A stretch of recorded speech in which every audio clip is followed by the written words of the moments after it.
नमस्कार साथियों, वर्ष 1994 में एक फिल्म आई थी हिंदी की जिसका नाम है 1942 अ लव स्टोरी।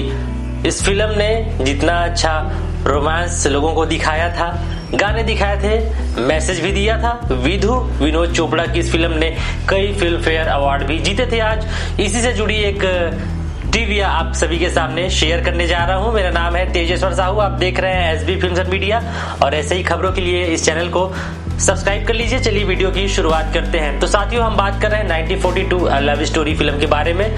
साथियों, इस फिल्म का एक गाना है जो कि काफी प्यारा है और रोमांटिक है, आज भी सुनने में काफी मजा आता है। गाने के बोल है, एक लड़की को देखा तो ऐसा लगा। इस गाने को लिखा है जावेद अख्तर ने, इसमें म्यूजिक दिया है आर.डी. बर्मन ने और इसे गाया है अपनी सुरीली आवाज से दिलों की धड़कनों में उतरने वाले कुमार सानू ने।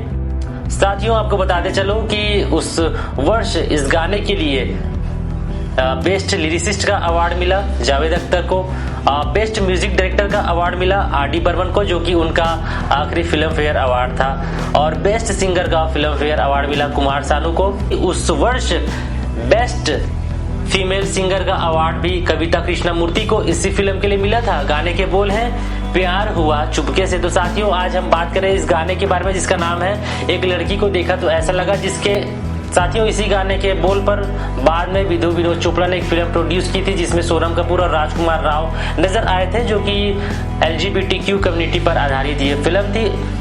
साथियों, इस गाने के बोल को जब जावेद अख्तर ने लिखा तो उन्होंने माधुरी को अपने ख्याल में रखा था। माधुरी दीक्षित को सोचकर, उन्हें अपनी यादों में रखकर उन्होंने इस गाने को लिखा था, क्योंकि जब उन्हें बताया गया कि आपको गाना लिखना है इस फिल्म के लिए, इसमें Madhuri Dixit female character play करती हुई नजर आएंगी, वे लीड प्ले करेंगी, तो जावेद साहब ने उन्हीं को देख करके ये गाना लिखा। लेकिन बाद में माधुरी दीक्षित फिल्म से पीछे हट गई और मनीषा कोइराला को मौका मिला। तो बहुत सालों के बाद जब जावेद अख्तर एक मंच पर थे तो उन्होंने माधुरी दीक्षित को कहा कि यह गाना मैंने आपके लिए लिखा था, लेकिन मुझे बाद में पता चला कि यह गाना आप पर नहीं फिल्माया गया है।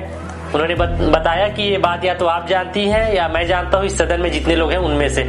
तो साथियों, ऐसे वाक्य होते रहते हैं कि किसी और को सोच करके फिल्म के कैरेक्टर लिखे जाते हैं। बताया तो ये भी जाता है कि मिस्टर इंडिया का किरदार अमिताभ बच्चन को पॉइंट में रख करके लिखा गया था, उनको विजन में लेकर के जावेद अख्तर ने और सलीम जावेद ने यह कहानी लिखी थी। लेकिन अमिताभ बच्चन ने फिल्म को करने से मना कर दिया। उनका कहना था ये कि ये लोग मुझे देखना चाहते हैं, अगर मैं ही फिल्म में नहीं रहूंगा, अगर मैं गायब रहूंगा तो मेरी ऑडियंस नाराज हो जाएगी। हालांकि इसके पीछे और भी कहानी हो सकती है कि उन्होंने फिल्म को करने से क्यों मना किया, लेकिन एक रीजन इसके भी बताया जाता है। साथियों, आने वाले वीडियो में हम बात करेंगे इस फिल्म से जुड़ी और भी कई कहानियों के बारे में, पर्दे के पीछे की बातों को हम विस्तार से चर्चा करेंगे, क्योंकि बताया ये जाता है कि ये जो फिल्म है एक कन्नड़ फिल्म जो कि 1992 में रिलीज हुई थी, मैसूर मल्लिगे की रीमेक तो नहीं कह सकते, लेकिन वहां से इंस्पायर थी। इसका कोर प्लॉट ऐसा बताया जाता है, इस पर हम चर्चा करेंगे, देखेंगे